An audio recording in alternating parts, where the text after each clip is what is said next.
Hi friends! Today we're going to have a garden tour, but we're also going to do a little flower hammering. Now this is a craft that I have done a few times, but I'm still a novice. And so today it's just for the fun of showing you different flowers that make patterns. So this is one that I did maybe a year ago with different types of flowers. In the pictures coming up, I will tell you the flowers that I use. So we're going to start with violas. And here I'm snipping off a few to try. And on this first viola craft, I'm going to go into more detail and do the layering, show you how I do the layering. So I put the flower upside down on a sheet of fabric. I used cotton fabric, and then I put a thick plastic sheet over it and hammer it lightly,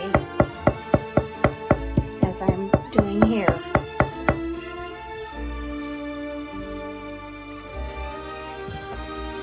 Now the first flower that I did was orange, and it really put off a lot of color, and I didn't like the pattern and the way it looked. So now I'm going to layer, and I think you'll see at the end it will look a lot better.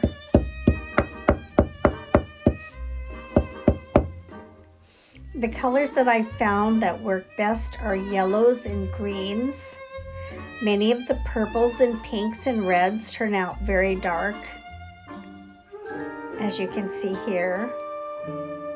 The violas are probably one of the best flowers to use, and I think pansies are also. It just seems to be hard for me to find them here.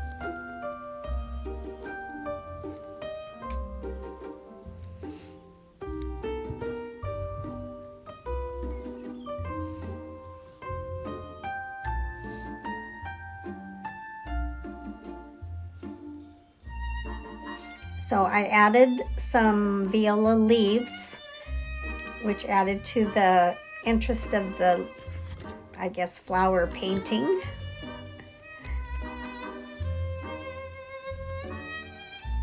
It has a nice green color.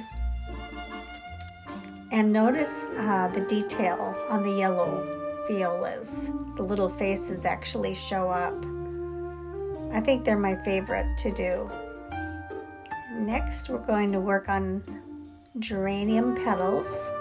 I had two colors, pink and the salmon color. And there's the little petals there.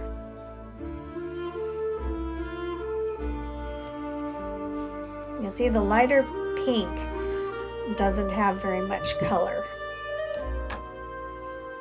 but the salmon color is more of a purpley. So it's always a surprise what color they're going to turn out.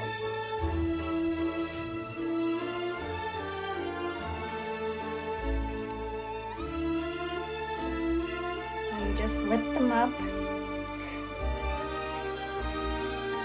There are lots of ways to do this hammer flowering craft.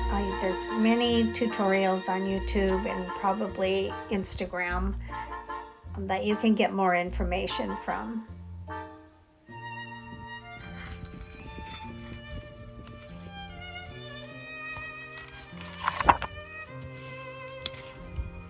So that last one turned out a nice color. And I decided to do the geranium leaf, which again adds color and interest and pattern. Next, we're going to do petunias. And they have a real interesting pattern. I think it has to do with the hammering, actually. When I pull it up, you'll see it has sort of an animal print. So you can probably have a lot of fun with that. And I do think it's because of the way I pounded onto the flower with the hammer. And see, the red and purple turn out very dark.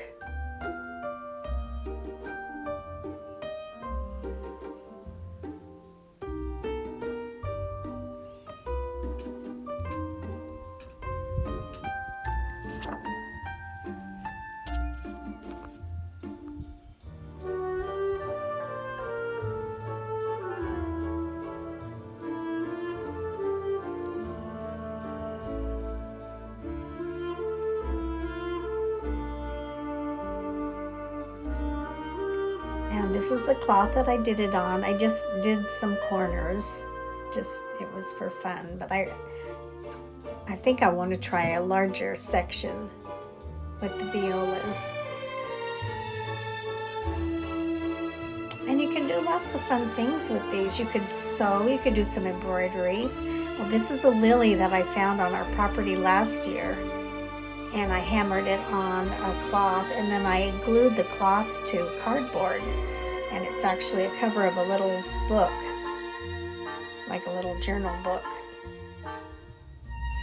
And here's my short garden tour. The snapdragons have overtaken the gnome community.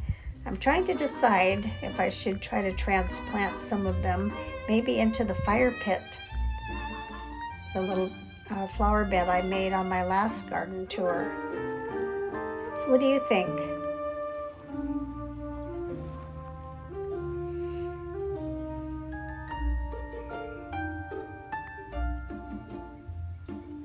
So many pretty colors. And the Asilium, the name of that purple and white flower.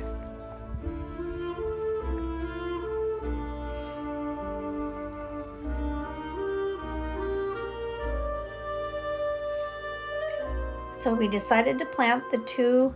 We bought another rose, so we planted them in the planter boxes. And then here's my roses that had so much trouble with bugs. They're really doing well. My Hot Wings maple is doing good too, even though it's turning color. It was because it was shocked and didn't get enough water. And then our kiwi was the last photo. And there's a pretty picture of the meadow, and I don't know if you can hear the meadowlark singing. But I want to thank you for stopping by. I appreciate you so much. If you'd like to subscribe, I would love that. Please leave a comment and tell me what you think, and be sure and hit the like button. Wishing you all a wonderful day.